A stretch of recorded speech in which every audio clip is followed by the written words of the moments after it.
Senior Director of Accreditation Office and Practice, also works with the advancement and also a senior consultant for the ASHP Consulting. She's a dear friend of mine.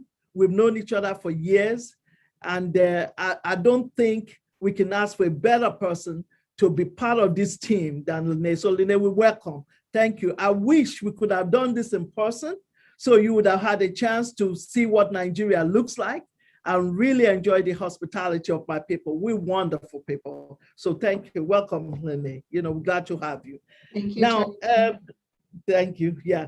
Dr. Sharif Kamal, he's a Director of Pharmaceutical Services in a children's cancer hospital in Egypt.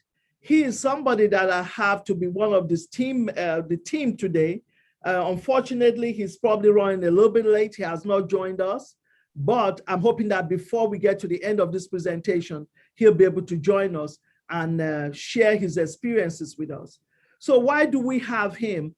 And the reason why I had him on here is for him to tell us how he implemented the residency program in Egypt, because I felt we're all in the same kind of situation. So what we're going to be talking about today is the ASHP, International Pharmacy Practice Residency Program. And I'm going to be doing some of the presentation. We're going to tag team. You will hear from Lene, you hear from me. And then, like I said, when Dr. Kamal joins us, you will also hear from him. So why advanced pharmacy practice? I saw this and I thought this is something very unique to what we're talking about, which is the cultural sensitivity and global pharmacy engagement in Africa. So pretty much, this was just describing what we are talking about doing. It talks about the global engagement between schools and colleges of pharmacy in the United States and Africa, the fact that it is increasing. It also emphasizing that for a balanced and fruitful, it was kind of slow, that for a balanced and fruitful engagement, that sensitivity towards the cultural and clinical needs of the people and professionals of the African region is critical. And in that paper, they kind of discussed, divided the discussion into Southern, Eastern, Central, and West Africa. And the general information about certain stereotypes and misconceptions about the region where people will be discussed.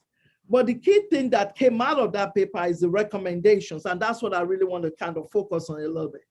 The fact that we need to develop and implement competency-based pharmacy education to better prepare our pharmacists for their role as part of the healthcare system.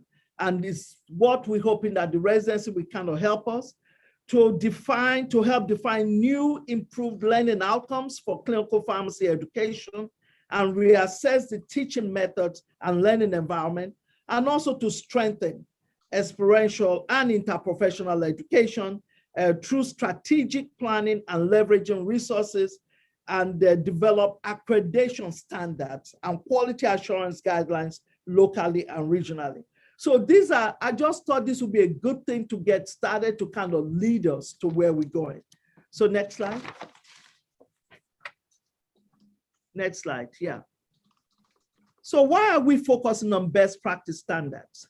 Well, the European Association of Hospital Pharmacists, this is an ongoing discussion from them. They've made some, headways.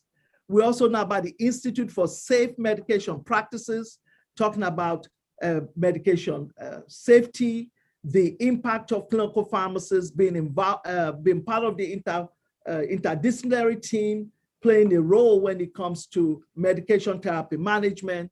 Now we also have International Pharmaceutical Federation statements, so they are also part of this group that is really focusing on developing best practice standards for pharmacy. And then, of course, the American Society of Healthcare Pharmacists, well, they have the best practices for hospital and for health system pharmacists. And then, of course, they have the pharmacy advancement initiative that they develop. And the latest one is the 2030 recommendations. Of course, We also have the Joint Commission International, and I'll be glad to learn from anybody who has really experienced the Joint Commission International. Next slide. Next slide. Now, when you look at the pharmacy workforce, I know we have different models everywhere. We have the administrative executive leaders. Here in the US is typically the director of pharmacy. And sometimes the director of pharmacies can be part of the C-suite, meaning could be the chief operating officer. And in some cases, it can also be the chief executive officer. Then we have the clinical and operational leaders. We have managers, supervisors, coordinators. Then we have clinical pharmacists, and you have your pharmacist support staff, which is your technicians, your procurement specialists, and your clerical staff. With the discussion we're going to be having today, which is the pharmacy residency program, we're talking about how do we develop our clinical pharmacists, and also maybe even our clinical leaders once they have this background. Next slide. Again, let's define clinical pharmacy again. As we all know, it's an area of pharmacy concerned with the science and practice of rational medicine. As a discipline, clinical pharmacy also has an obligation to contribute to the generation of new knowledge that advances health and quality of life. This means we as clinical pharmacists should possess pharmacotherapy knowledge, master skills to apply the knowledge in patient care, and take leadership roles to advance pharmacy practice and healthcare. The focus of a residency, as you guys will learn more, is to help prepare the clinical pharmacists to be able to apply pharmacotherapy knowledge into practice, to be able to have the confidence to participate as part of the interdisciplinary team, to be able to communicate with the physicians, be comfortable, confident, to say, okay, this is what's going on with the patient, but focusing on the pharmacotherapy. Next slide.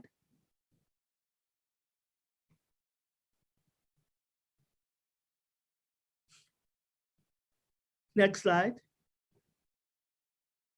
Okay. Okay, the clinical pharmacy competencies. So when you're looking at the key areas under competencies, direct patient care, pharmacotherapy knowledge, system-based care and population health, communication, professionalism, and continuing professional development. I will have to say, this is probably a good time for me to say that I am extremely encouraged with the CPAN activities. I follow very closely and I really read everything that is noted on that platform. And I'm really very proud with some of the information that I'm seeing. I'm seeing how the clinical pharmacy practice in Nigeria has really advanced and continue to advance. So some of the key things that come out of there is direct patient care. You guys present some cases, and I see the interaction that goes among some of the people on there, and communication. So when you're talking about clinical pharmacist competencies, these are the major areas that we're looking at. Next slide. Next slide, yeah. So I mentioned being a key member of the healthcare team, a key member, a respected member, a member that has a voice when it comes to medication therapy management, a member that is confident to take that role, a member that the physician really says, okay, when it comes to medications, questions, research, name it, this is the person that I go to. So as a key member, we deploy to inpatient care clinics. So where are some of the areas where the clinical pharmacists can practice? In the acute care setting, which is in your inpatient care units or clinics. They help choose the right drug, like I just mentioned, the right drug, the right dose. They focus on high-risk therapies, highly complex patients. They also serve as drug knowledge expert who provides drug information. So you can see clinical pharmacists who are expertise in drug information, help to monitor response to drug therapy, improves safety of medication use system, improves outcome and medication therapy. Now, they are also the ones that help when it comes to pharmacoeconomic management of medication therapy management, because they can say, okay, this medication costs X amount of money and has this outcome, so you can use this as compared to that. So when you're looking at the key things that the clinical pharmacist can do, these are some of the key things. Next slide, please.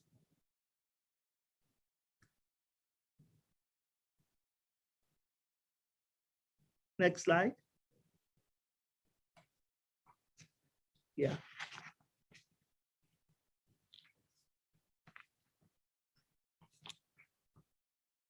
You have the next slide? Okay.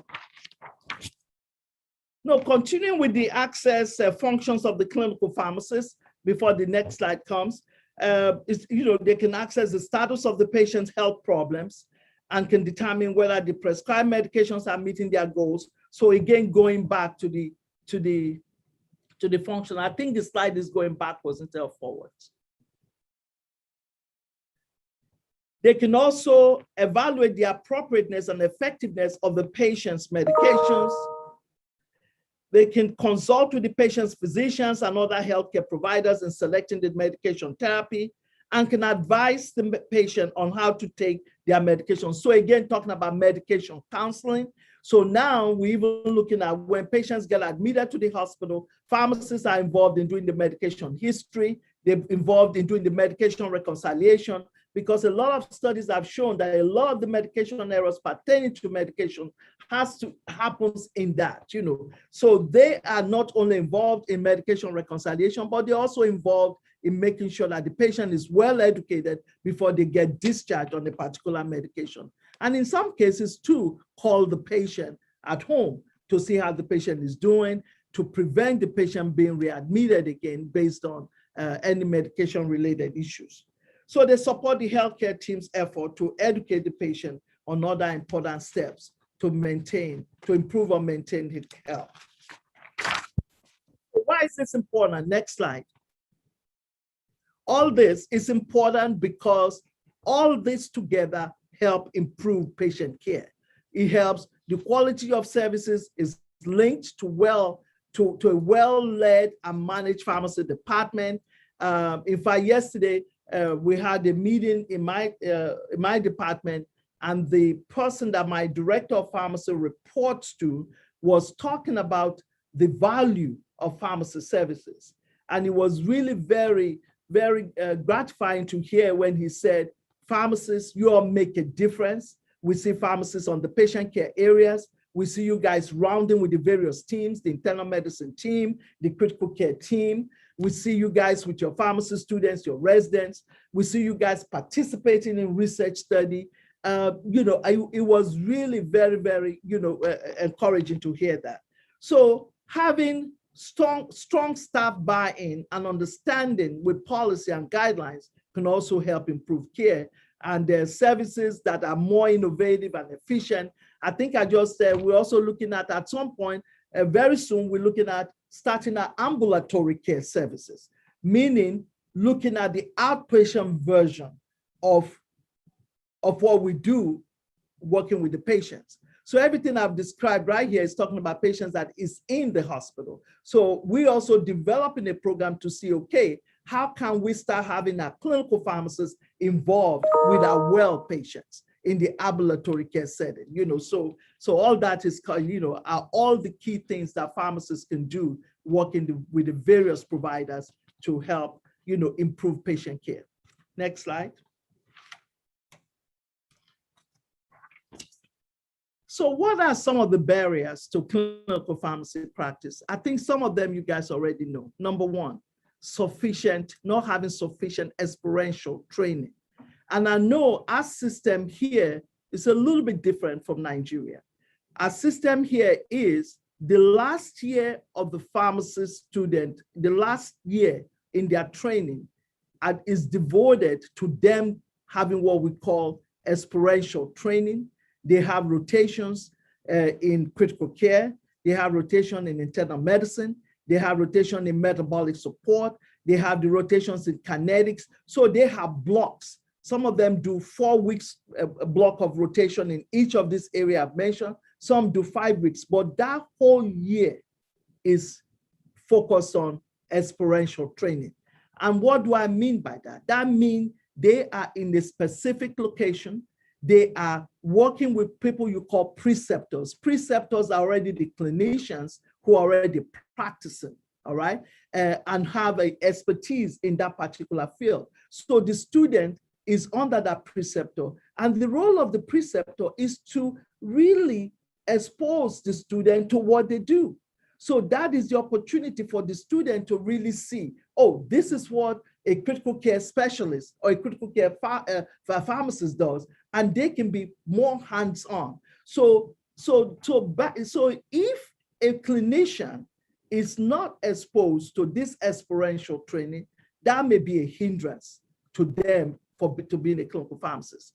Now, the other point here is that sufficient educators with training in clinical disciplines. And that's what I meant by the preceptors. So that could be a hindrance. And clinical preceptors with advanced training. These are all key points, having clinical preceptors. And then the other one is consistent standards for services. So you have to develop the standards. You have to make it consistent, and everybody had to kind of agree that this is what it's going to be. And then, of course, standardized educational outcomes at sites, and then the regulatory and institutional support. So these are part of the barrier. So if none of this is there, it can make, having a clinical pharmacy practice, a challenge to develop. Next slide.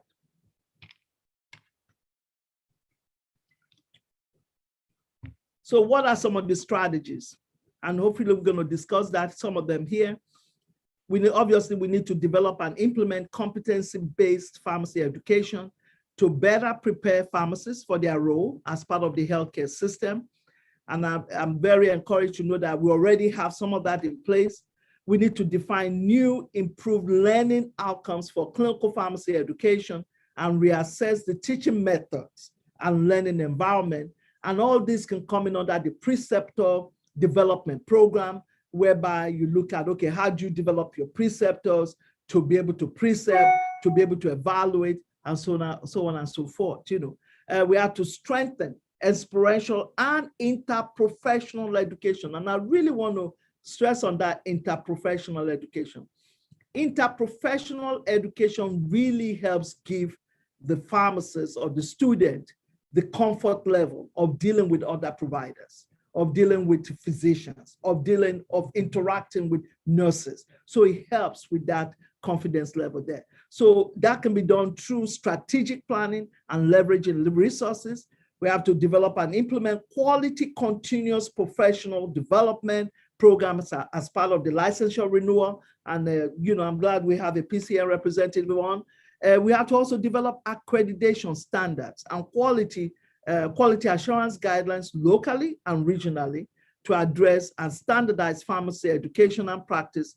And then the last one says we have to create job opportunities for new graduates aligned with their new knowledge and skill set. So these are some of the strategies that can be employed to kind of address some of those limitations we have. Next slide.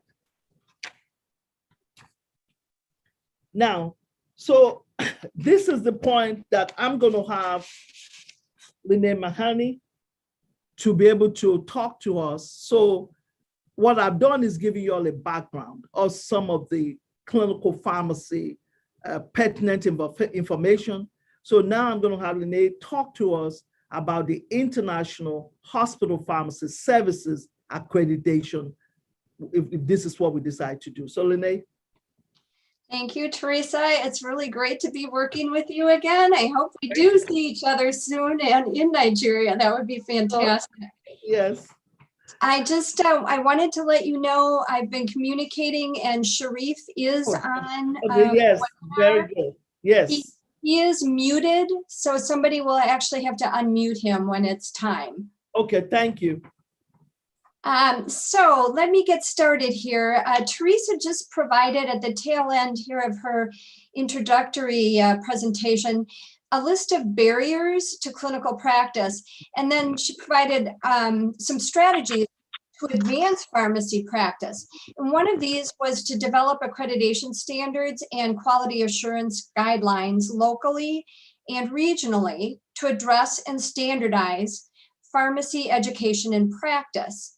So what I'm going to do is quickly describe the ASHP accreditation standard for international hospital pharmacy services, and then that process for accreditation. Next slide, please.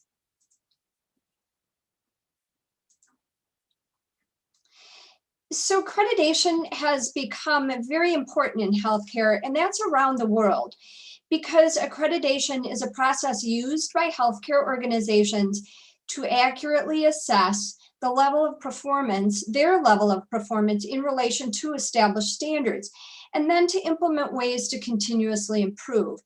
Hopefully you're all familiar with the Joint Commission International, or DNV, for hospital accreditation.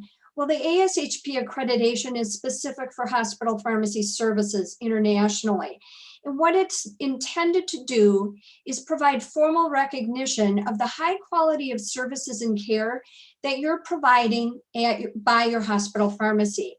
And it demonstrates your commitment to excellence and quality improvement. And then we hope that this enhances the credibility and the value of your pharmacy services within your own organization, but also externally in your city, in your country. Now, the standards are very specific to international practice, and there is no other accreditation that is devoted solely and specifically to international hospital pharmacy. The standards are intended to provide support for the efforts of hospital pharmacy current initiatives in your own country in order to further improve practice there. Next slide, please. So let me give you a few examples of the benefits real quickly. So your hospital pharmacy has most certainly established policies and procedures for medication handling, safety, clinical services, and of course, quality improvement. What ASHP does is help you evaluate those policies and procedures so that you're assured that they're being followed consistently throughout your organization. And this increases your confidence in your own services. The evaluation also helps you to improve efficiencies and decrease variation. And both of those help you improve your risk management within the hospital. Now, overall, the standards in the accreditation process is intended to help you to continue to improve the quality of care that you provide. And in other words, this means to continue to advance your own pharmacy practice in Nigeria. So finally, this external validation it demonstrates the value of your pharmacy services again. And this is a very important means to provide your hospital with a competitive edge, if that's relevant for you and your community. Next slide, please.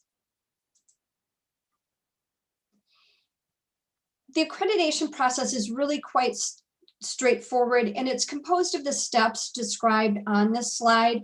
I'm not going to go through these in detail. I'd be happy to do that another time, or you certainly can find the detail on our website, but I'll just run through them. First, you receive a proposal for the accreditation, and that's based on the bed size of your hospital and the number of pharmacies. In other words, how much is this going to cost to get accreditation? You submit an application, and then the first big part of your accreditation process is to complete a checklist and submit documents that provide us evidence that you are compliant with the standards from a written standpoint. And the surveyors review that and go over those with you. Then we do the survey, which is probably the major portion of the evaluation. And that can be done remotely or in person. We've had to do these remotely over the last 12 months, and they've been quite successful. You get a written survey report, and from that, there's notice of any non-compliant or partially compliant standards, and you're asked to provide an action plan to bring those standards in compliance. And finally, a recommendation by the ASHP International Accreditation Commission is they review everything, then they send a recommendation to the board of directors of ASHP, who actually grants accreditation.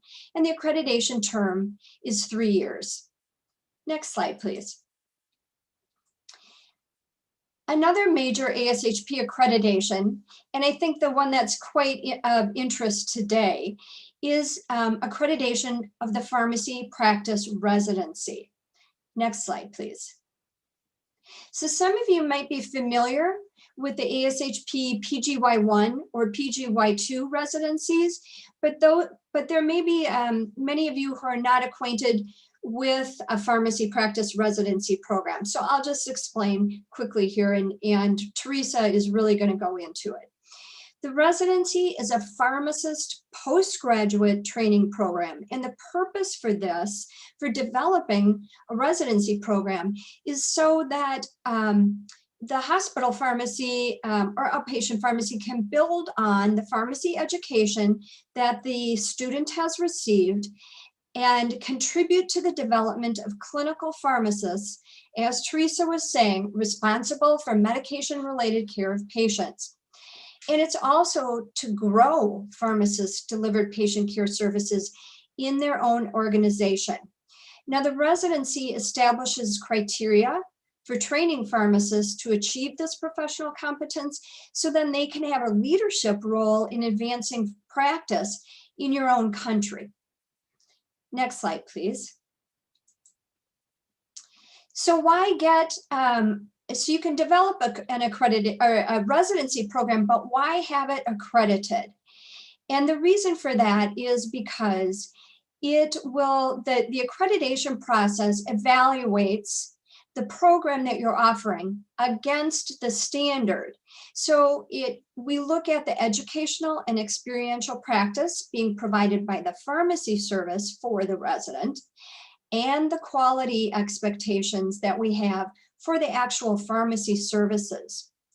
Now, the International Pharmacy Practice Accreditation Standard is structurally identical to the PGY1 and PGY2. If you are, again, familiar with these, but the International Pharmacy Practice Residency Standard takes into consideration both the pharmacy's graduates' didactic and hospital experience in that country and the current level of pharmacy services, again, what those expectations are in that country where the practice is located. I think the bottom line with the international standard is we are not trying to push the US standard into practice internationally. And it provides some flexibility compared to the PGY1 and the PGY2. So let me turn it back to Teresa here.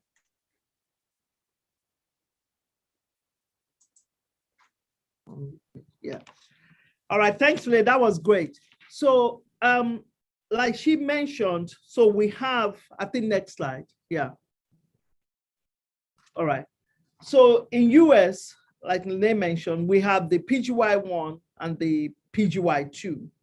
Again, this is a post-graduate training. I think the best way to really understand this is to think of it as a pharmacist who has gone to pharmacy school, who is licensed, but needs an additional year of just focusing either in acute care training, meaning having one whole year whereby they have more clinical exposure, more hands-on experience, or it could be in the ambulatory care setting, or it can be in the community setting.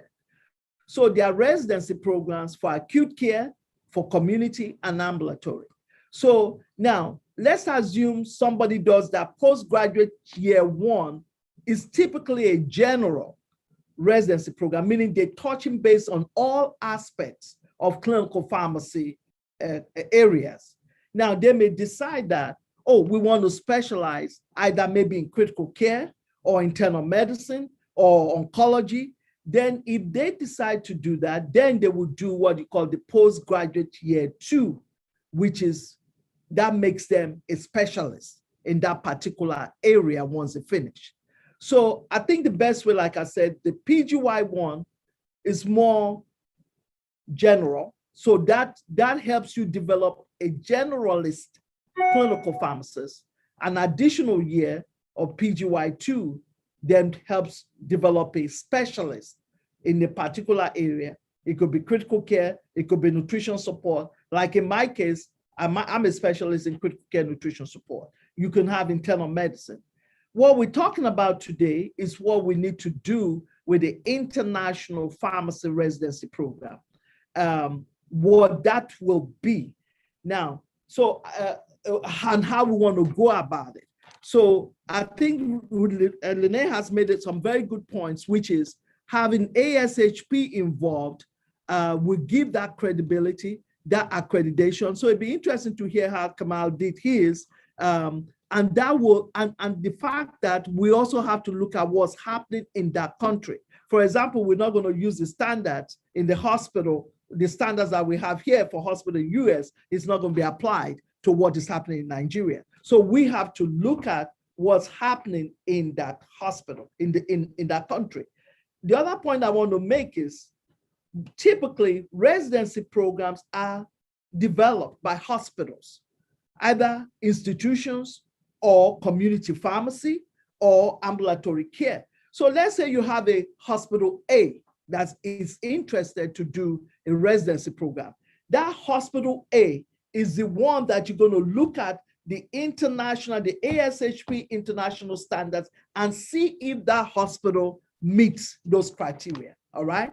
You know, so I think I want to make that clear. The same thing is going to be if it's a community pharmacy that wants to do that. So I think those are the points I want to make here. More discussion to come on this, but the key thing is what we're talking about here is international pharmacy residency program, either in the acute care setting, community, or ambulatory, looking at the international, the ASHP international standards, and also realizing that we have to look at the standards in the particular country. More, we'll hear more from Kamal when we go there, okay? All right, so I think I would like to hand it over the next one. So we have Sharif Kamal. Thank you for joining us. You're on mute, so can you hear me, Sharif? Yes, yes. Thank you very much. I am enjoying the discussion. Very good. Thank you for joining us. So what we would like to hear from you is how did you do it in your institution, in your country?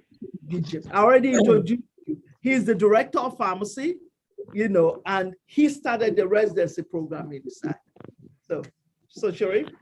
Yes, welcome everyone. And I hope that everyone is feeling good and is safe. And like the discussion about the residency program or the international pharmacy practice residency is a great step forward to improve the pharmacy practice everywhere.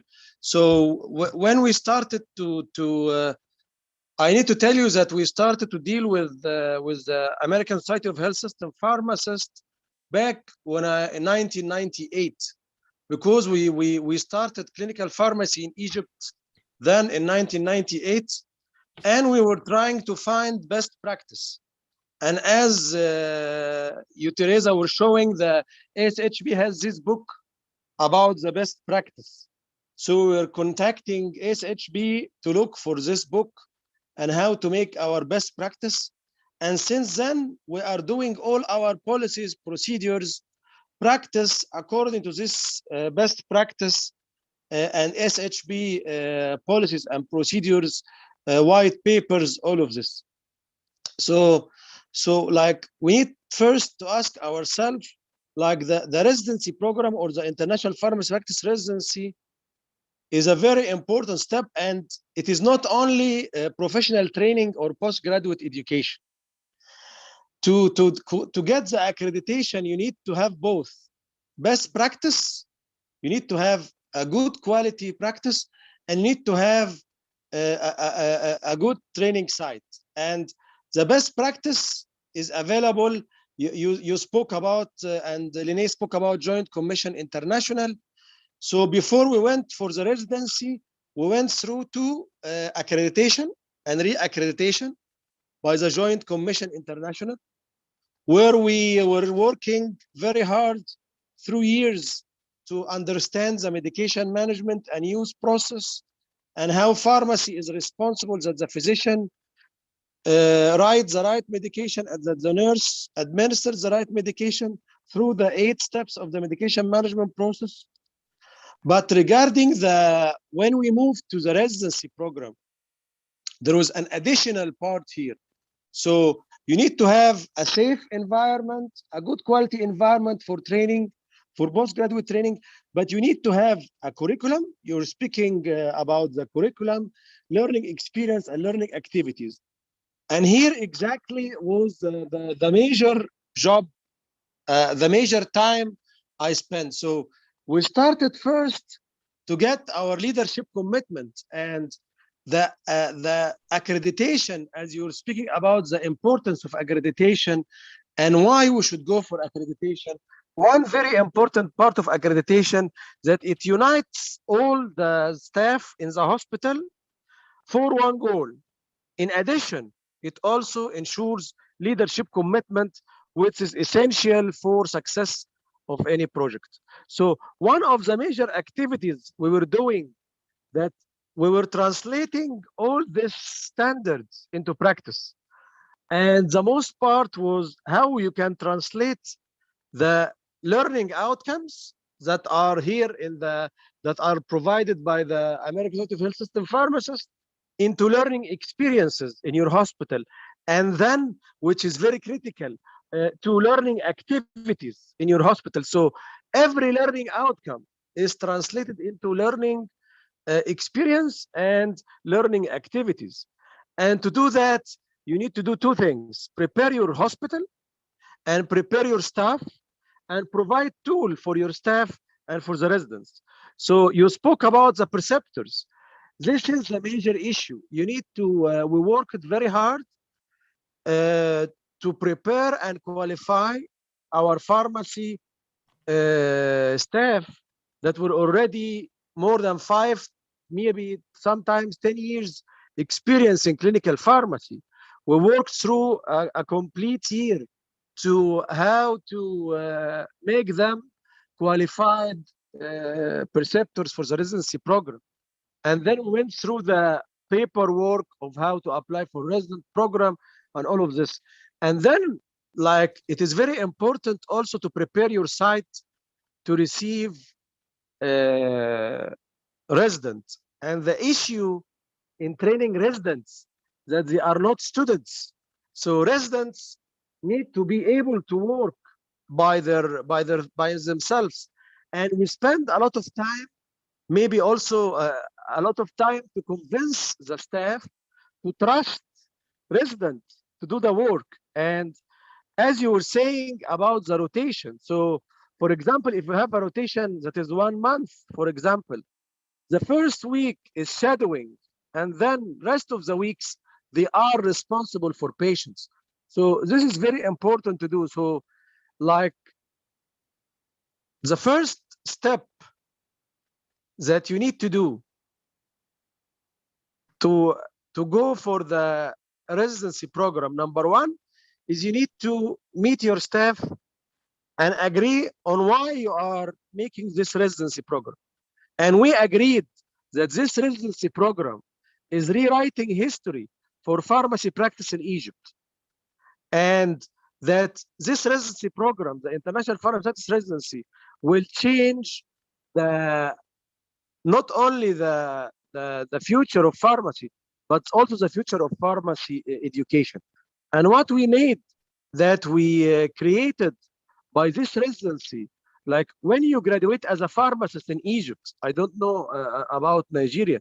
I met a lot of Nigerian students when I was teaching in one of the faculties of pharmacies in Egypt in 6th of October. So I think also a lot of Nigerian also study in Egypt and are well with the system in Egypt. But if you graduate from pharmacy in Egypt, you don't have a career path. So what we made, and also we worked with our government, that when a pharmacist graduates, you need to have a career path, starting with the PharmD. And now we changed our educational system to have the graduation with PharmD, not with a baccalaureate. And then Residency 1, which is a general residency, Residency 2, which is specialized, then specialization and board examination, and then to be a clinical pharmacy consultant. I can share with you this career path we made, and we went through all this residency program. The accreditation itself is a journey, and it is a very, very interesting journey to go. And I will be for you anytime. I will give you all what we have. I will help you anytime, anywhere. Just tell me, and you are going to get all what we have here. Thank you very much for your passion and for your great future to have. Very good. Thank you so much, Dr. Sharif Kamal. Do you see why I had him on? Because I knew he is very passionate about this, and that he's definitely going to support us in this endeavor. So thank you. We appreciate that. So I'm going to go on to the next slide. I think, so the next slide, please. And I've made some key points that you mentioned, you know. So I think the next slide, the one after that, because you've already talked about this slide, right? The accreditation process, Renee, right? So the next one is, I think when you're talking about the International Hospital Pharmacy Services Accreditation, and I know you guys are hearing residency, you're hearing accreditation for the hospital. They go hand in hand. And I have some specific questions that I'm going to ask Dr. Kamal. I know here in US, they highly recommend that you have Joint Commission, that your institution is Joint Commission accredited. So my question would be, for the international, is that also a requirement for the international accreditation, for the residency program, for the institution to be Joint Commission accredited, the International Joint Commission accredited? So I think Linnea will answer this more probably, but I think that if you get Joint Commission like us, it will make your life easier, more easier, and is an advantage. But I think also there are some national, like in Egypt now, there is national accreditation bodies by the government. So this is also can be a good accreditation body. So if, there need to be any thoughts of a quality healthcare accreditation, either national or international, because like going into the process of accreditation itself will make you ready for the residency program and to understand a lot of steps. And also will have an advantage because when you are looking for accrediting the residency program, you are looking that in this hospital, the resident will be trained on the best practice and good quality in a safe environment. So you need to, yes. Okay, very good. I think we need to table that for a discussion point. So looking at the internet, thank you for sharing that. So the role of the ASHP International Accreditation Commission, and I think Renee, you can speak to this because both of us are members of this. Yes, yes. And just to add on to Sharif's point about the Joint Commission, the standard for hospital and for residency, neither of them requires there be an external accreditation of the hospital.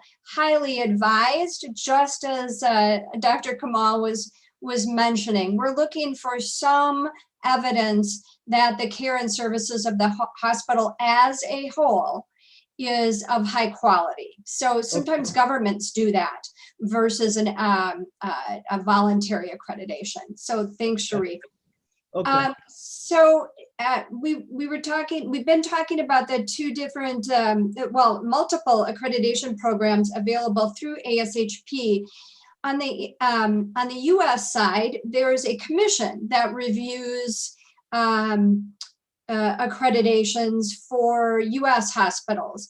And ASHP felt it was very important that for our international accreditations that we create an international accreditation commission with a similar role, and that there be international representation on that committee, because after all, we are doing this on a with a global perspective. So the ASHP International Accreditation Commission has been in place for, about 4 or 5 years. And the responsibility of that commission is to oversee the standards as they're developed, as they're changed. And right now there are two standards, and that's the pharmacy practice residency and the hospital pharmacy services standard.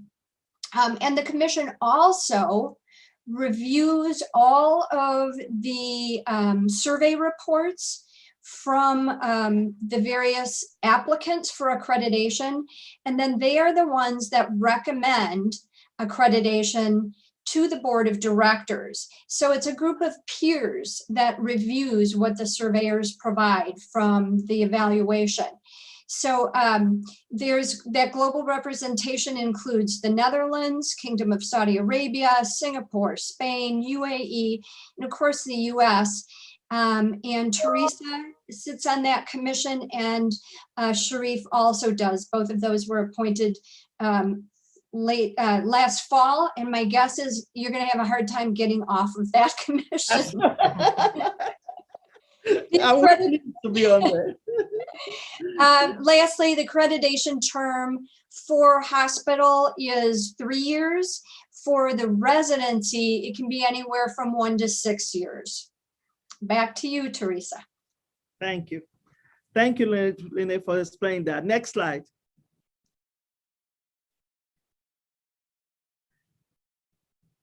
Yeah. The accreditation preparation and training. And we can tag team this. Next slide. So I think, Lene, you already mentioned some of this.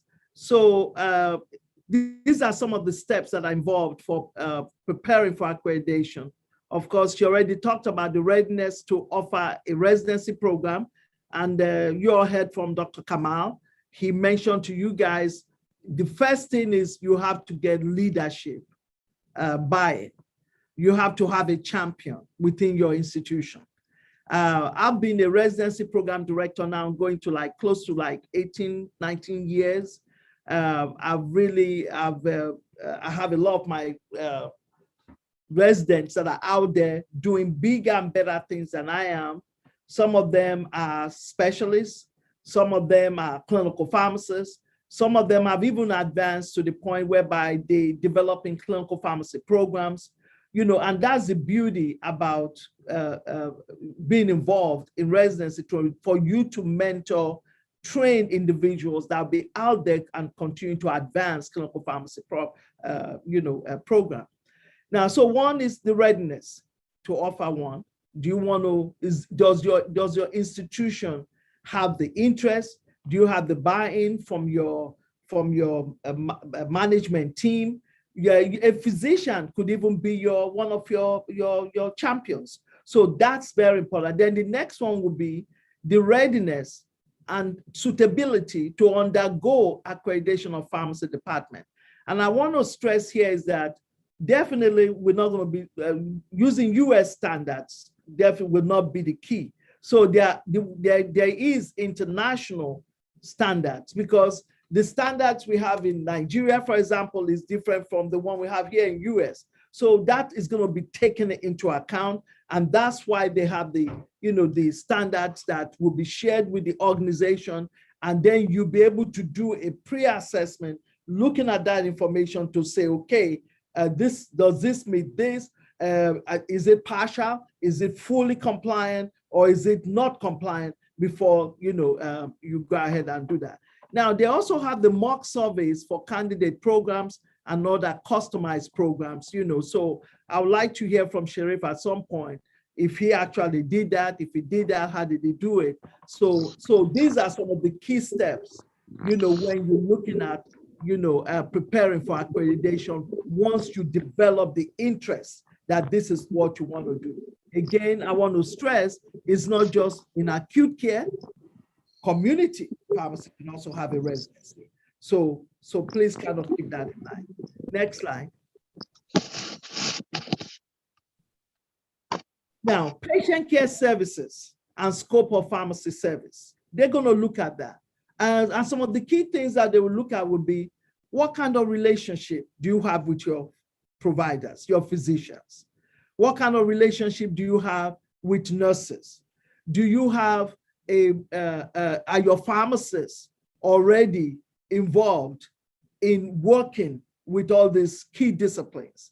What kind of, what kind of clinical services or what kind of programs you already have, in place, because they want to make sure that when you have the resident is able to be trained in an environment that will allow them good opportunities.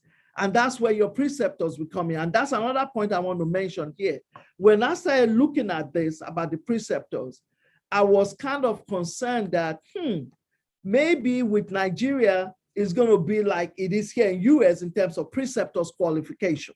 Here in US, preceptors, they're looking at somebody who already probably is residency trained.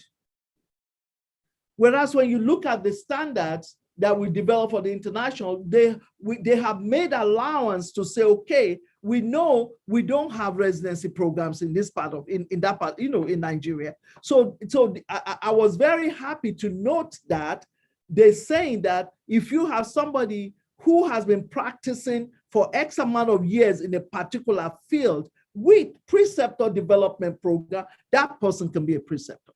So that's very encouraging, so I think we need to keep that in mind too about that. Now, they're also looking at their organizational assessment. Again, that goes back to your leadership. Does your leadership support pharmacy, your pharmacy department to be able to have such a program? What kind of support are you getting? Are there going to be resources so that when you do have a resident, they will support that? Again, remember what Sharif said, residents, they are quote unquote, they're also being paid. They're paid to be in training. So it's like you're getting the best of both worlds here. You're training them, but at the same time, you're getting services. They can help you develop services. They can help, they do research projects. Like a lot of my residents have done research projects that have helped me advance my clinical pharmacy program in my hospital. For example, one of my current residents that is going to be finishing in June most likely would be the ambulatory clinical pharmacist in the ambulatory care setting, because I'm looking at expanding my services over there. So he's already gone through the training. He did a rotation over there. He knows that. So I think that's the way to kind of look at this. You're getting the best, but they have to be paid. So if you're normally paying your pharmacists, I'm just throwing a figure out. If you're paying them $100,000, again, I'm just throwing that. Your residence is probably going to be making 1/3 of that. So they could make it like my residents, so those are the kind of things to kind of look at. And the third thing is your preceptor complement. And I think I already mentioned that. I'm sure questions will come up on this. Next slide. Next slide. The organizational assessment, this just kind of tells you what that is, the patient care demographics and services, medication policy, medication safety and quality. I think Kamal mentioned this and Renee mentioned this. And then of course, your external assessments and accreditation. Next slide. So when you're looking at the pharmacy department, we talked about the pharmacy operations. Who is the head? Who is the director of pharmacy? Do you have somebody who is focusing on the operations? Do you have, so it talks about your organizational structure, all right?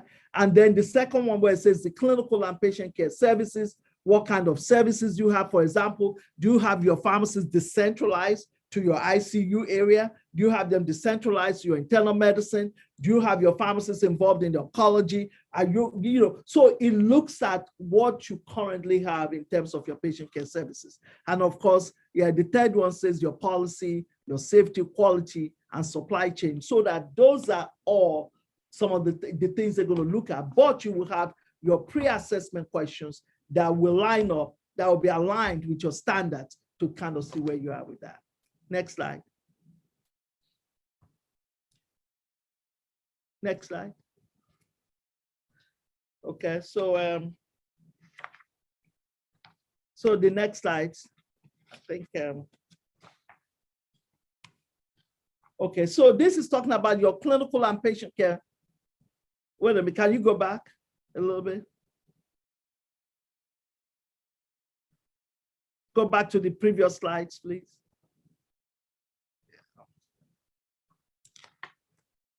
Yeah, all right. So for your clinical and patient care services, I think we already talked about that, which is your pharmacist roles with healthcare teams, and then of course your pharmacist roles with patient and their families. So talking about medications, counseling, some of those things, you know, we talked about. So going to the next slide, which is your preceptor complement. So when you're looking at developing your program, you're going to look at, first of all, what is your curriculum? Your curriculum is going to dictate how many preceptors you need.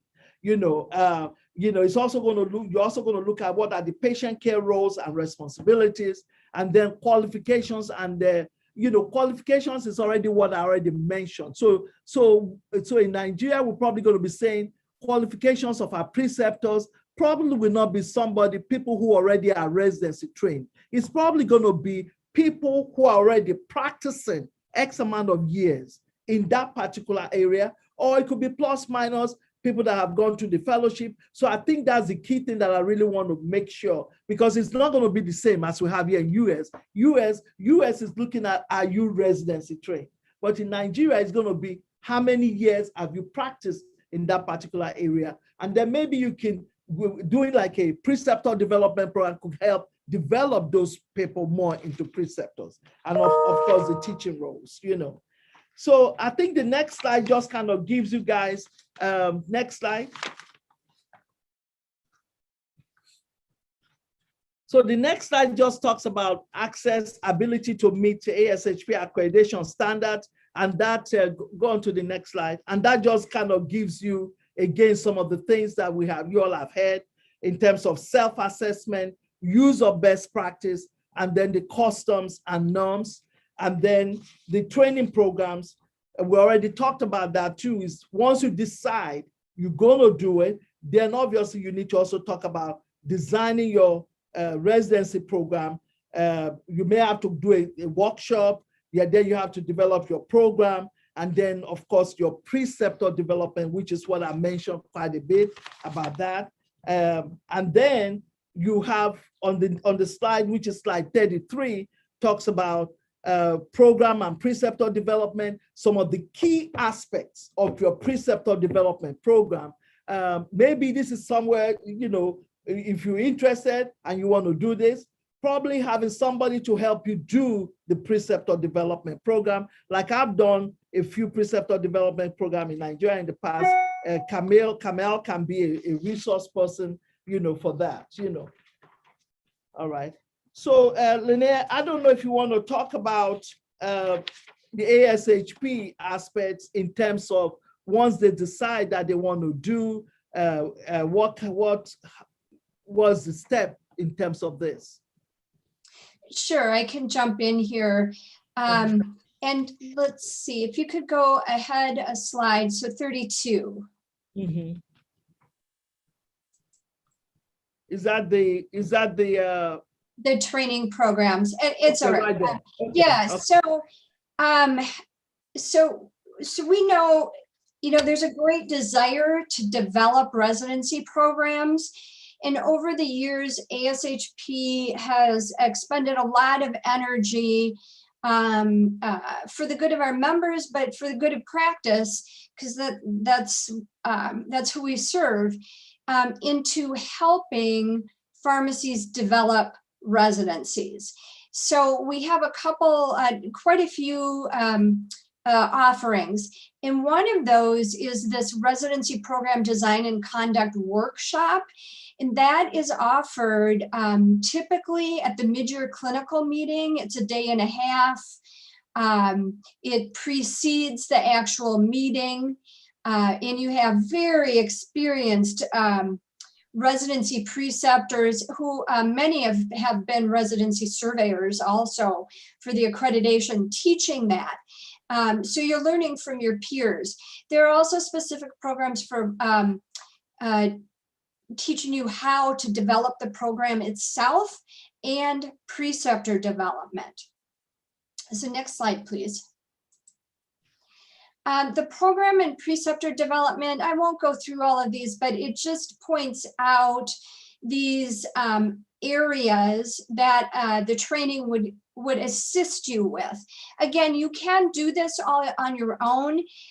We just have, I think, probably the best consultant you can find, and that's Dave Warner, who actually was a primary residency surveyor for 20 years before he actually started doing programs such as this for ASHP. And he's, not only is he a wealth of knowledge, but he is a teacher at heart and a facilitator. So he's quite amazing at doing this.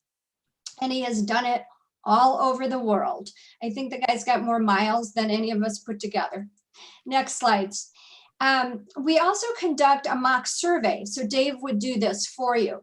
It's simulation of actually what the survey, the accreditation survey, would be like, but it's from the beginning to the end of the whole accreditation process.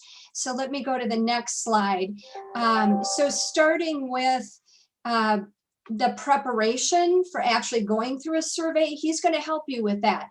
Filling out, how do you complete the checklist, do a self-assessment, what attachments are going to be needed, how does this operationally work? Next slide, please. So particularly, he preps you for document review, and then he actually conducts a document. You provide the documents, he does an actual review to help you prepare for the actual accreditation. So he's going to give you tips and ideas. Here's what's missing. This is not meeting the standard. So not only do your documents need to be updated, but maybe some aspect of your program. Next slide, please. The survey, this talks a little bit about the reports. With the mock survey, Dave is actually going to do a walkthrough just like an actual survey and talk you through every aspect, same as the survey itinerary would be with your accreditation surveyor, and then provide the reports and work with you afterwards with those reports and tell you about your strengths, opportunities for improvement, areas that need to be improved to meet the accreditation standard. Next slide, please. And this just reiterates what he's going to provide you with a mock survey report, as I've already talked about. Next slide, please. And then just to let you all know, the training programs that he does, certainly they're offered at the mid-year clinical meeting and the preceptors meeting that's in the fall. Both of those in the US, of course, we've done those virtually, but he also takes his training programs across the world. So they can be done regionally, say within a region of Nigeria or for the country, but he also can present them at your own meetings and conferences if that's more conducive. And also it could be a very specific training. Say you want to work specifically in development of clinical services. He's able to help you with that, again, in his vast years of experience. So I'll turn it back to Teresa. Yeah, thank you, Lene. So I would like to just try to conclude this so that we can have time for questions, to just let you all know some of the ASHP certificate programs that they have available. Medication reconciliation. So, and this is probably a time for me to say, for those of you who are on, probably would not be a bad idea to become a member of ASHP. I've been a member for years. I mean, there's a lot of information, a lot of services that they have that definitely, in fact, and that gives you the opportunity to network with your peers also. So they have medication reconciliation, pharmacy revenue cycle management that's new, and it's all in the slides, and we will make sure that you guys get the slides. And again, I also want to thank ASHP for presenting the slides to us, for providing this. Compound steroid preparation, that's also new. pharmacokinetics, medication safety, emergency medicine, nutrition support, and then so a lot, pharmacy informatics, so a lot of good programs. And these programs also provide CEs for international pharmacy. So not only do you get to do this virtually on your own time, but you also get CEs, of that. So there are also some events. I think Lene mentioned some of the events. The ASHP mid-year clinical meeting. I think I've been going to that meeting for almost 15 years. It's in fact, I think it's one of the biggest pharmacy conference in the world, if I'm not mistaken. Excellent conference. So, and I've seen some Nigerians who have come from there to that meeting. So, and FIP is also a representative there, and they also have their summer meetings. ASHP Conference for Pharmacy Leaders is also another good one. And then, of course, the National Pharmacy Preceptors Conference for those who are interested in residency program. I think that kind of ends the presentation part. We would like to hear what questions you have. I have a couple of questions too that I have for Lene, and one of them is, if somebody, any of our members here decide that they want to do this, what is the cost from ASHP? Thanks, Teresa. Yes, certainly I can answer that. There is a one-time application fee for the residency, and that is $2,500 US.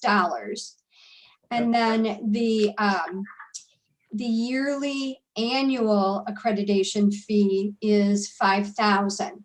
These are the international costs. Those costs have been prepared specifically for international, and they are substantially less than the US. $5,000. So it's $2,500 for the application fee. Okay, and that fee will enable them to come and do the review, right? Is that correct? Yes. So when you apply, the pharmacy will be charged the application fee plus the first year's annual accreditation fee, but prorated to the number of months in the year. Because the annual accreditation fee is basically that ongoing upkeep of your accreditation. Okay. Yeah, that's pretty much the way it is here in US. So we pay a fee to keep up the accreditation. So we have an annual accreditation fee also here in US. Correct. It's the same fee model with the US, but it's substantially lower. Yes, it is lower. That's correct. Yeah. All right. So that's my question. So, Doctor, I'm going to hand it over to our moderator, Dr. Joseph Ole. I just wanted to ask that question to be part of the, Thank you. All right. Thank you, Dr. Teresa and the team. That was very, very far-reaching, and we appreciate you all for that. Yeah, so before I begin to take questions, I would just want to say 1-2 things, and I have questions myself. One thing is clear from all of this is that residency is not a classroom thing. No. It's an institute, the hospital thing, and the residents get trained in the hospital. All right, and there was the mention of the Joint Commission by, is it Dr. Sharif? I didn't quite get that aspect right. The role of the Joint Commission, something. Then I would like to know if a pharmacist undergo the, is it PGY1? Right. What will the certification read? You just want to end at the PGY1. And then do you do the international pharmacy residency program like that to reflect generalist and specialist trainings? And those are my questions. I think, Dr. Sharif, I can have you take the Joint Commission question and I can take Yes, okay. some of the other ones. Yeah. When we spoke about the Joint Commission International, it is not a requirement that you have, but it is a recommendation, and it will help you. Because as you said, the International Pharmacy Practice Residency Program is all in the hospital. You are training someone. You can look to the resident as a new staff that is working really. So when you are training someone, you want to train him to give him best practice in a safe place. And this, what any quality accreditation will tell us that you are doing your best practice. So we had Joint Commission International. So this was something that would help us to achieve a good advancement regarding the quality of our pharmacy practice and medication management and use. So it is not required, but it is recommended. If you have any national or a body that will go through a survey for you to ensure that your practice is quality healthcare, this also will be very good. I think it is, again, as Lene was saying, it is not a must, it is not required, it is advised or recommended, and it helped me a lot to build the program. Thank you. Thank you. Right. And then thank you for doing that. Then the other question you had about the certification, right, for the PGY1 and PGY2. What we do here is that we have a certificate for a PGY1 once they complete it. And in that certificate, it will say that this program has been accredited by the ASHP. You know, it will have that verbiage in there. Then it will have the name, the signature, and the name of the program director, because you have to have a residency program director, and you also have the executive, your CEO, whoever is your lead of your hospital, whether it's a CEO or whether it's CMAC, whichever it is in Nigeria, and the director of pharmacy. Those three signatures will be there. So you have the verbiage that will say, so and such a person has completed the PGY1 residency program accredited by the ASHP, blah, blah, you know, the verbiage. And I'll be glad to screenshot and show you guys what it's like. Now, for PGY2, it's going to be the same thing. So it will say the name of that person, but instead of PGY1, it will be PGY2. And of course, we have the year. Okay. All right, The other thing that so that's for the resident. ASHP is going to provide your pharmacy services with a certificate of accreditation that says this is the date the residency program was accredited. And that one is actually signed by the ASHP CEO. And that remains on your wall for as long as you remain accredited. That's correct. Wow. That's true. Yeah, so you will have, and that's good, thanks, Renee. So you will have the one for the institution in terms of the residency program. Then what I described to you was the one for the resident after they've been through the program. Does it make sense? Right. Yeah, it does. Thank you. Yeah, I will take other questions, but permit me to recognize the presence of Professor Azuka Opara, a professor of clinical pharmacist. We have other professors of clinical pharmacists with us, Professor Bola Olayiwola and Professor Ariola Joda. I recognize Dr. Adekunle Tometi from USA, pharmacist Folashade Lawal, pharmacist Margaret Oborno, Dr. Mutiat Olulawal, the National Secretary of CPAN, Dr. Mohamed Habib, Dr. Titi Onedo, and Dr. Kukigam. You're all welcome. Thank you. Thank you. All right, so I recognize other people, then we can take questions. Now, please, you can use the raise hand icon. So, yeah. Can I make one comment? This residency program too, it can also be in community pharmacy practice. They're also residency, yeah. So I just want to make, so it's not just acute care, but also community. Yeah. All right, so we'll take questions now, and you can also send in chats. for your questions.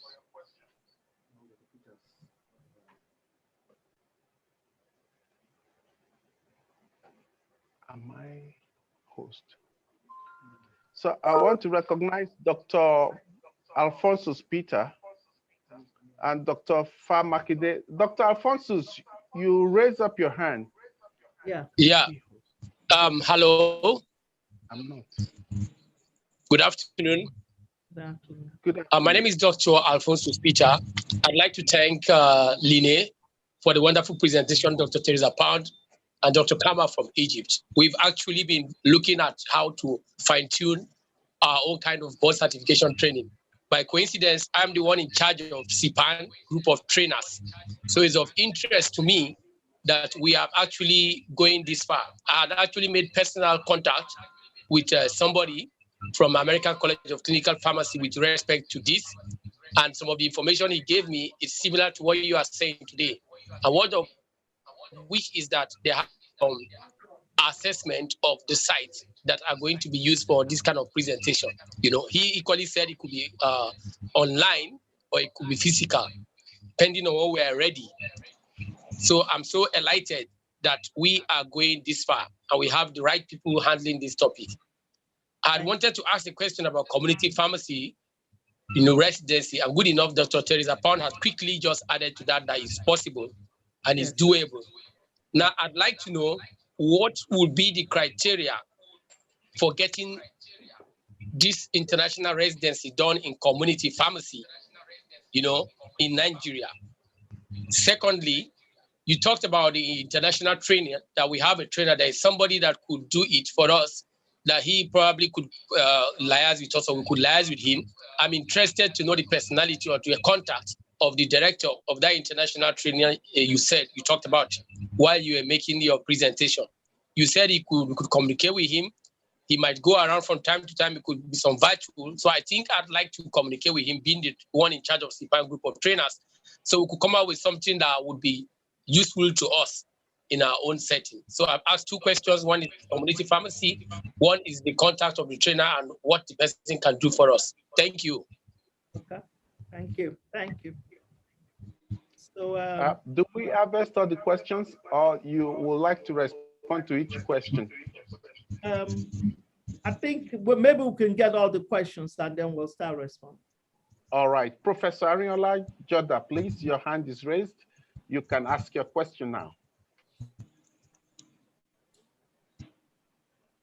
Good afternoon and good morning to our speakers. Thank you so very much for this very, very enlightening presentation. Dr. Pounds, you are always welcome because you're always contributing to pharmacy development in Nigeria. We are really grateful for you. My question, first on the cost. You said the response was that 2.5 by the pharmacist. I wanted to clarify who pays this money that that was talked about. Is it the institution or is it the individual? If it's the institution, will that be the same amount if this residency is a community pharmacy residency application? Would it be the same amount that the community pharmacy would pay? Or is it for the community pharmacy residency, would we be looking at the level of maybe an association of community pharmacists coming together, or it would be an individual community pharmacy that would be applying for the community pharmacy residency? I'm just trying to wrap my head around that. My other question has to do with this joint commission. I'm still not clear. That joint commission, are we saying that is it a joint commission for a specific purpose, or it is a group of commissions, like maybe we're looking at the commission for physicians and commission for pharmacists and commission for I don't know, I just want to be clear on what we mean by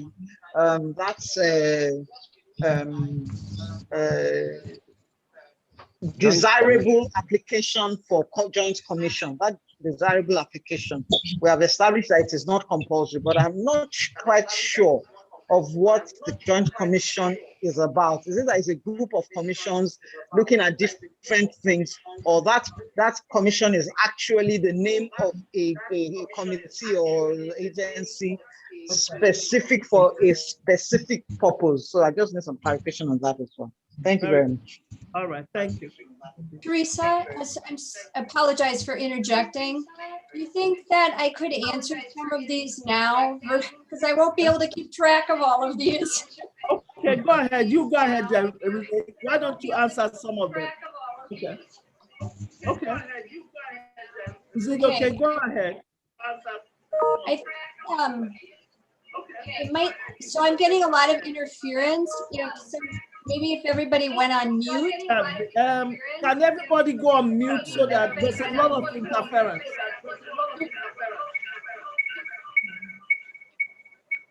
Okay. Is it better now, Lene? Okay, so could we unmute Lene? There we go. I'm Okay. sorry. Yes, it's very much better. Thank you so much. And thanks for allowing me to interject. That was a lot of questions and they were starting to overlap a little bit. Yeah. So I want to clarify the PGY1, it has an application for ambulatory care pharmacy. The PGY1 does. The International Pharmacy Practice Residency Program does not have a focus on community pharmacy, excuse me, let me clarify, community pharmacy. And the reason that ASHP did not develop and pursue the community-based pharmacy application of the residency is because we have found internationally that community pharmacy practice is quite a bit behind hospital pharmacy practice, to the point that the practice needs to advance a little bit more before we can actually conduct a residency. So there needs to be some clinical services, there needs to be some training going on in the community pharmacies. Now, this may be completely inaccurate for Nigeria. I do not know community pharmacy practice in Nigeria. Just so you know the background though for ASHP, the IPPR, International Pharmacy Practice Residency Program, is aimed towards development of postgraduate pharmacists in the hospital setting that may have some ambulatory care or a good amount of ambulatory care, may have some community-based pharmacies, but it is not the primary focus for that one. So just so I'm clear about that. So that addresses the cost as well. There is only the one international, and that's consistent. I'll send you Dave Warner's contact for his he'll talk to you about his consultation services as well as all those other programs. And then the Joint Commission, the US standard for residency, the PGY1 and the PGY2 and the international all have at least a recommendation that there is some evidence of evaluation of the hospital as a whole. So whether it's a joint commission or say a government, like I think Saudi Arabia and some of the other Middle East countries actually require government evaluations of each of their hospitals. That will suffice for the International Pharmacy Practice Residency. That will suffice for the International Hospital Pharmacy Services accreditation as well. In the US, for the PGY1 or PGY2, there is a requirement for a body such as the Joint Commission or a governmental body in an international location. There is a requirement that there's evidence of that. Teresa, did that clarify? Yeah, I think you clarified. Thank you for clarifying the community. I know that's going to be an area in future, hopefully, that we have a lot of interest in. So thank you. So That- what ASHP currently has available is for the hospital. Right. So Right. my question, in terms of Nigeria, I'm not sure what agency really looks at the practices in the hospitals to make sure they're up to standard, and I think Mrs. Olarere was on, but I don't know if she's still on. I would have loved to have us recognize her. She's with, with, I don't know if she's still on. So what actually is the organization that really governs the practices in hospital in Nigeria? Here in US, we look at Joint Commission. So Joint Commission is the one. I don't know if there's anybody that can at least type that in. So, but you did answer the questions. Yeah, so that was good. Thank you. In Nigeria, we have the council for each body. The council for each profession regulates their practice. We do not have Pharmacy Council. Something that looks like a joint commission yet. Okay. So even the specialists here are accredited by the institution providing the training. So for example, for pharmacy generally, we have the PCN. So the PCN determines the practice standard. Okay. But what we are doing with residency now is to up our game, to take clinical pharmacy, further from what we're doing now. And that's why we have called this meeting for you to, share with us how we could go about it. And we're beginning to see areas that we also need to address here. But for now, we do not have a general body that accredits hospitals. What we have accredited are the services the hospital provide. Okay, very good. And I think there was a question in terms of who pays the 2,500, the money. Let's say institution A. Let's say you are a hospital named Adams Hospital, right? Whoever that interested hospital is the one who pays for that. So it's not an individual. So let's say you are a director of pharmacy in hospital A, and your leadership, meaning whoever, I think in Nigeria is CMAC or whatever, agrees that you all need to have a residency, a pharmacy practice residence, international residency program. That hospital will be the one responsible for the fee to that. That's the way it is in my hospital. Like I'm the residency program director here. My hospital pays the annual fee, and my hospital was the one that pays the fee associated with the residency program. And my hospital is the one that ensures that I have in my budget to pay the residents their salary. So I don't know if that answers your question on that, whoever asked that question. Okay. Dr.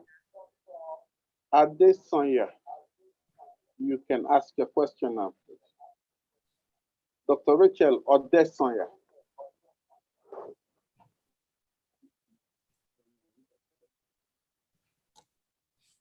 Dr. Rachel, you can unmute yourself. And then also there's yeah.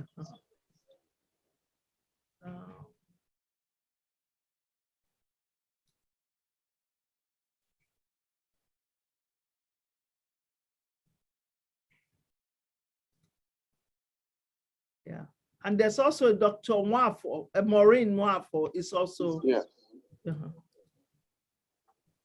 Okay, Dr. Rachel, go ahead.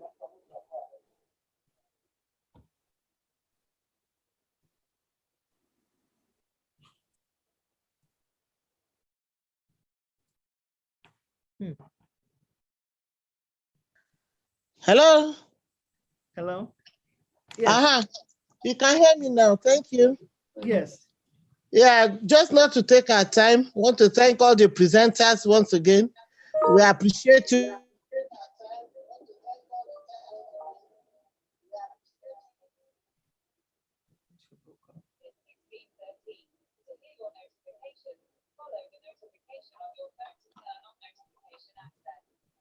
Yeah, we can't hear her.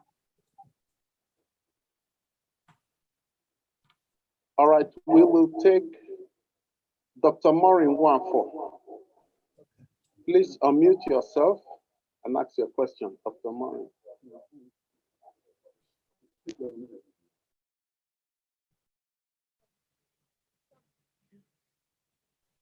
Good evening, everybody. Good evening. I hope I'm okay.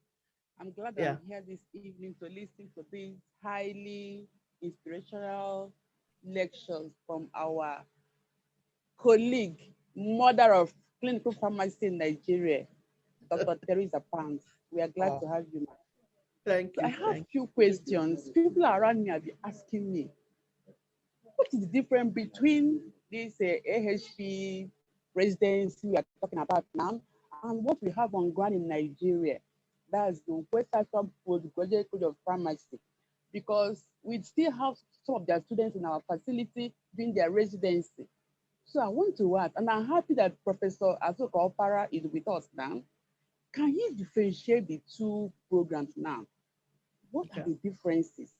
Are we going to integrate this particular one into what we already have on ground, or must they go separately so that we understand what we are doing, and are we able to, answer this question to my younger colleagues that they need to have a certification in a particular specialty in clinical pharmacy. So we are confused. Please, we need clarification. Thank you very much. Yeah, thank you, Maureen. Dr. Wanfo, it's good to, thanks for recognizing me, and thanks for on. So is Professor Pa still on? Yes. Yes, I am on. Thank you. Yeah, thank you, Teresa Pounds and Len and Sharif from Egypt. Yeah, so straight to the question that Maureen asked. When we started the postgraduate college fellowship, West African Postgraduate College of Pharmacy, the residency is an integral component of the training. But you have the didactic component and you have the residency component. Okay, for the residency in the US is focused, is purely facility based. And for the period of training, the PGY1 is the general residency and the PGY2 is the specialist residency. Okay, so we are moving towards that at the postgraduate college. Of course, with Teresa Pounds, we have initiated some moves to harmonize at the training. So eventually what we are moving towards is to have a focused residency training program at the postgraduate college. The West African Postgraduate College happens to be the qualifying body for postgraduate training of practitioner pharmacists in Nigeria and other West African countries for now. So a time will come, maybe not too long, because now that we have got government recognition for the training of the college, the next step is for us to have a kind of focused residency program. And I think the international accreditation by ASHP will really give credibility to what we are doing. So we are going to work with ASHP towards achieving that. So what we have on ground now, the residency program we have on ground now, is not traditional, I might put it that way. It looks like it's not traditional residency program, okay? But that was the best we could start. But we can move a little step further, to make it more focused, to be similar to the kind of residency training you have in the US. Yeah. Thank you. Yeah. Thank you, Prof. That is good to hear you. Can I just add one or two things to what Prof said? Yeah, please go ahead. Yeah. No, that's you are very correct. But one thing I would say is that there's already a sound foundation laid by the postgraduate training, what you and that group have done. So that is a positive thing. Now, so if it does come to the point that the residency is going to be started, those people, the pharmacists that have gone through that postgraduate training, will have the qualification to be preceptors. So that's a big positive. You know, so you will not be starting from scratch. And I hope, Maureen, that answers your question. So it's not, so a foundation is already laid. Now, we just need to take it to the next level. The next level meaning what Prof just described, which is getting more hands-on, which I think is the next level. Getting more hands-on so that you can build that confidence, you know, have that confidence and be able to apply a lot of those knowledge you have in practice. So I just wanted to make the point that at least we have a solid foundation and we have people who have the background through this postgraduate training to be preceptors so that we can move it to the next level. So good point. Thank you. Teresa, I would just interject really quickly. This is exactly how the residency programs started and developed in the United States. One or two, and the pharmacy services developed some clinical programs, then they started training. So this is exactly, and I think Sharif speaks to this as well, exactly what he's trying to do and his colleagues in Egypt. Very good. Okay. All right. Thank you very much. Thank you, everyone. We do not seem to have any more questions, but there are some charts. If I'm permitted, I will take the two charts. One asks,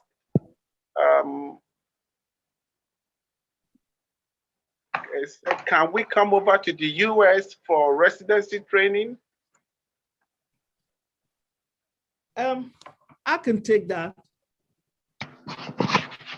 The qualification for a resident to be able to qualify to apply, for a candidate to qualify to apply for residency in US, a couple. One, they have to have a PharmD from an accredited PharmD school in good standing.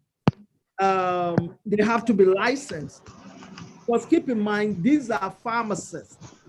So PharmD, accredited PharmD, pharmacy school, licensed. Then they have to go through what we call a matching program. They have to first of all apply, right? If they once they apply, if they meet the criteria of a specific residency program, they'll be invited for interview. So when they come for interview, then they will go through the matching program.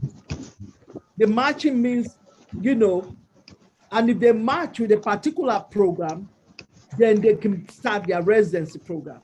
So somebody coming from Nigeria, the issues will be, the PharmD will not be an issue, right? Will not be an issue.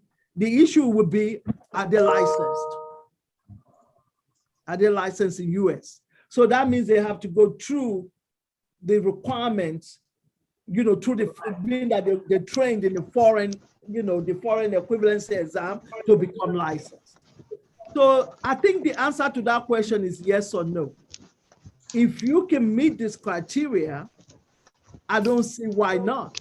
I have had candidates, Nigerians who trained in Nigeria, who came to US, who probably have been practicing and who applied to my residency program. I think I've had like 2 instances, some that met the criteria for me to invite them for interview, but they didn't make it to the interview process. So there are a lot of logistics that we need to look at. ASHP really wants to make sure that you have a fair process in place to really make sure that candidates who meet your criteria, you interview them and that they go through a successful program. So I think the answer to your question would be, are they licensed? Will they be licensed in US, because without the licensure, they will not meet that criteria. I don't know if that answers your question. All right, thank you. And the last question is, it says, can you hear me? Yeah. All right, the last question says, what is the opportunity for internship position for a FPGEC certified pharmacist in the hospital pharmacy in the US? Internship position for a FPGEC certified pharmacist in the hospital pharmacy in the US. So I want to understand that a little bit. Is this person a pharmacist already?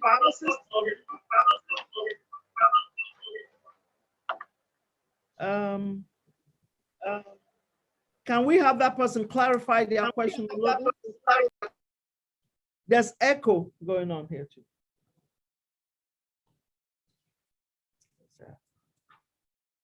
Yeah, because I'm wanting to see what's the FP, what's he referring to, that the FPGEC, what is he referring to? Can you hear me? Yes, we can hear you. Okay, so what's the FPGEC? So has this person gone through pharmacy training in Nigeria and they want to do internship in US? To answer that, he said he could answer that. Oh, sure, go ahead. All right, Dr. Adekule, please unmute yourself. Okay. Good morning, everyone, and I want to thank my incoming president of NAPSA, Dr. Teresa Pounds, and our team for such a brilliant presentation. Thank you. Now, the FPGEC is a foreign graduate equivalency exam certification.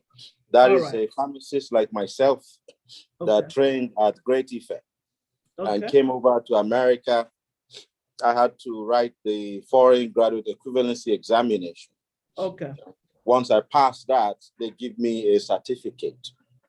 Now, it's the process by which a foreign trained pharmacist becomes licensed in America.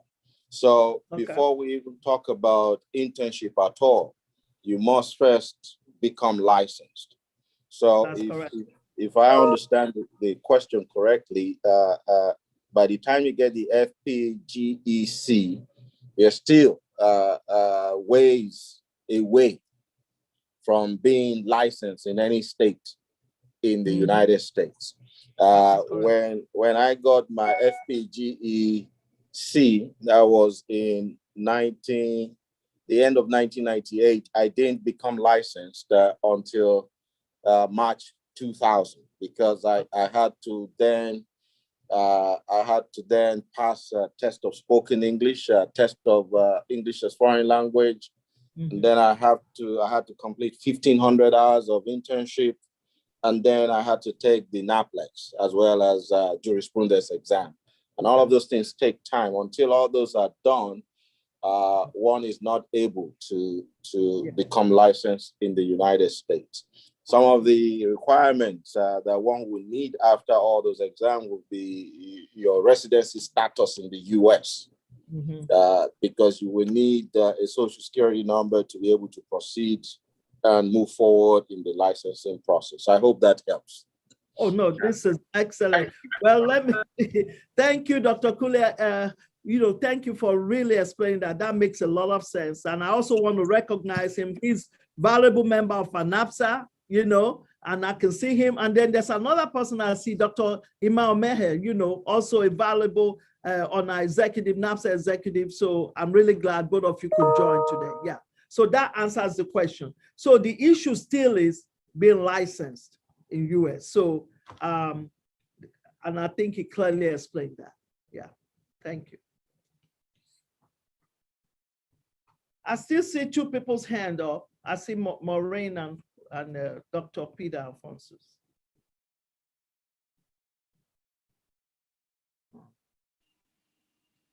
Okay.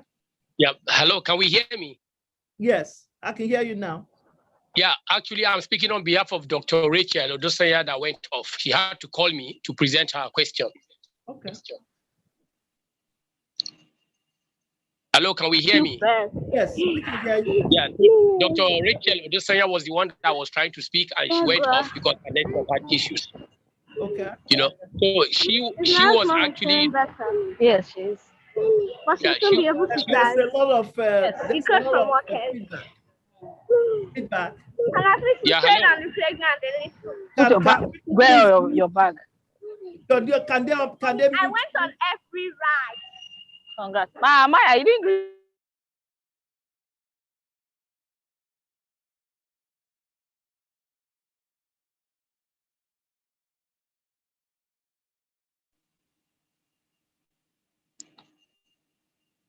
Hello, can we hear me now? Yes. Go Okay. on. So I said I was speaking on behalf of Dr. Rachel Odesanya that was actually trying to make some point before she had issues with her network connection.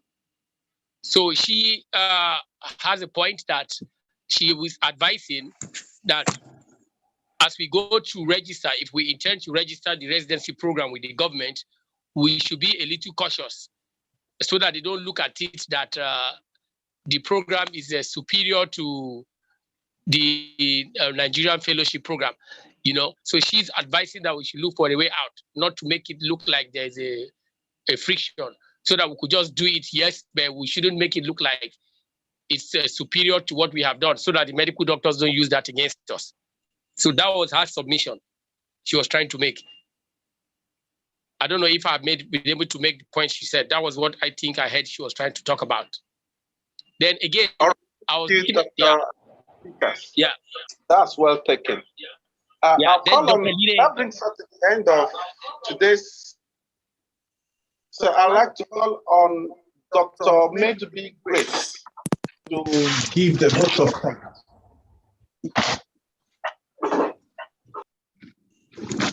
Thank you, Dr. Joseph Poli. Well, my task is simple this evening.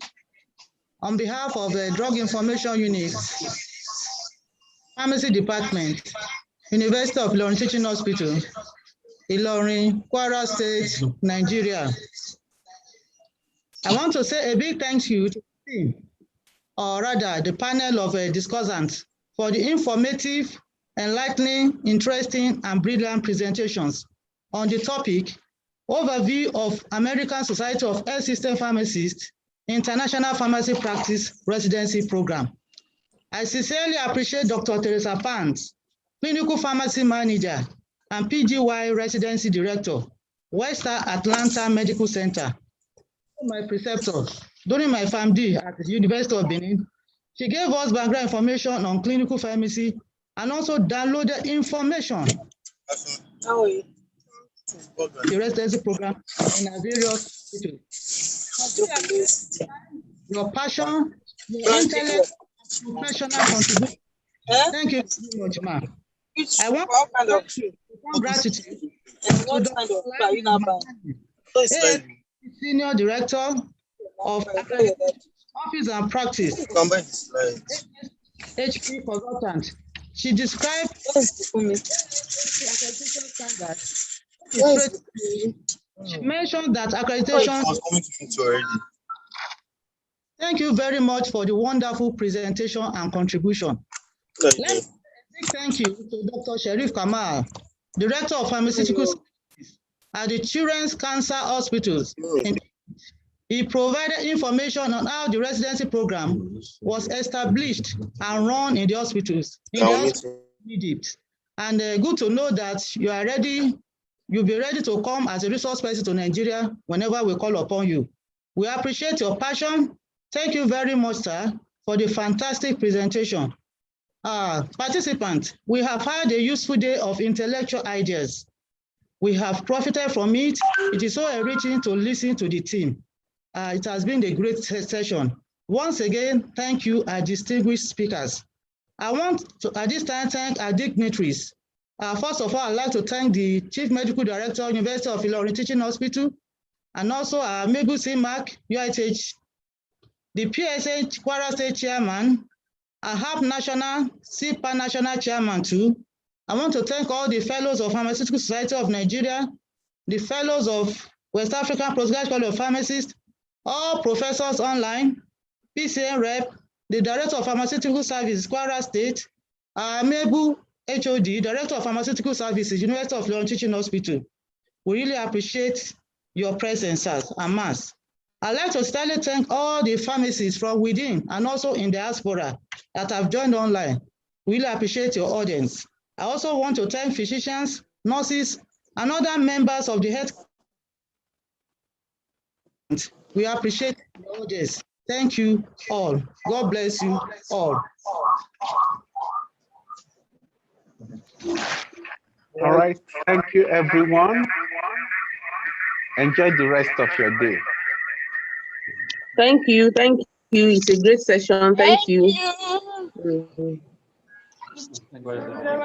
Thank you, sir. Thank you very much for the